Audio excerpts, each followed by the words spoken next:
because when someone, as I'm sure you all know or have an idea of, is so deeply embedded in addiction that they can't imagine a way out. They can't imagine going through the day, or perhaps even a few hours of that day, clean or sober. And my message, if there is a message at all, as a mentor but also as someone in recovery, is that it is possible to have a life without alcohol. And we at SoberLink, mentors, are often the example of that, simply by not having a drink one day at a time. That's it, essentially. On a practical basis, I very much enjoy mentoring because, rather selfishly, it helps me with my recovery. But also in terms of giving back, as I think Francis, who opened up, one of your black up this morning, said, giving back, that notion of giving back, I'm ready and I'm able to give back something of my experience based on empathy. On a practical basis, I try and keep things very fluid. I think the last thing someone who is recovering from alcoholism needs is someone who, or perhaps another person, a long queue of people who's telling them what to do. I don't want to place myself in that position simply because I don't like being talked to like that. I simply say to someone that I can be someone on the other end of the phone, or exchange of texts, or indeed meeting on a regular basis and or attending AA meetings. And my terms are very much to say to the person I'm working with, it's on your terms.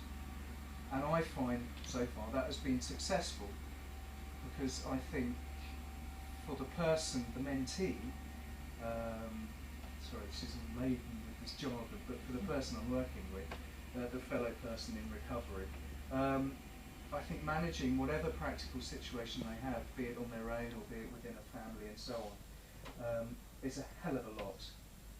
So I want to be an assistance, a support, rather than someone hectoring from the sidelines.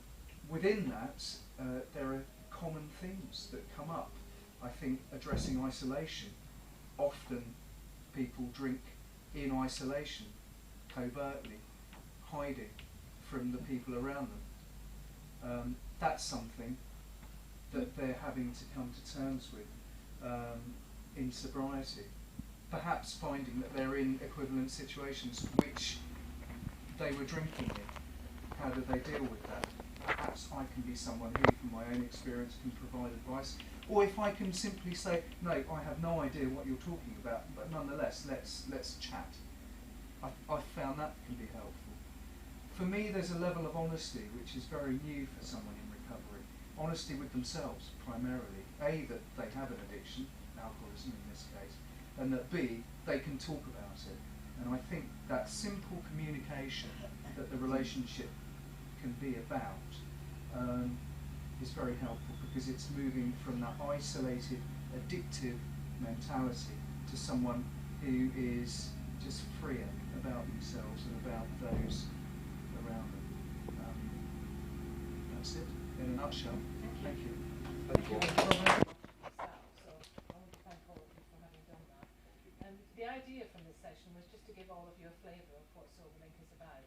And it's in your community, and it's working with people that are in early recovery, and as Robin said, are mentors who are in longer term recovery, and putting those two like-minded people together. And it's really, the proposition, as Tom said, is very simple. It's about sharing experiences.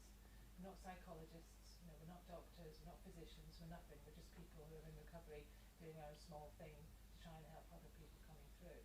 And so there's lots of, around the space today, you'll find lots of us, SoberLinkers, either who are in the programme now or have been through it and are just here to attend. So if you have any questions that you don't want to ask here, then please just come up and ask us. So do you have any questions?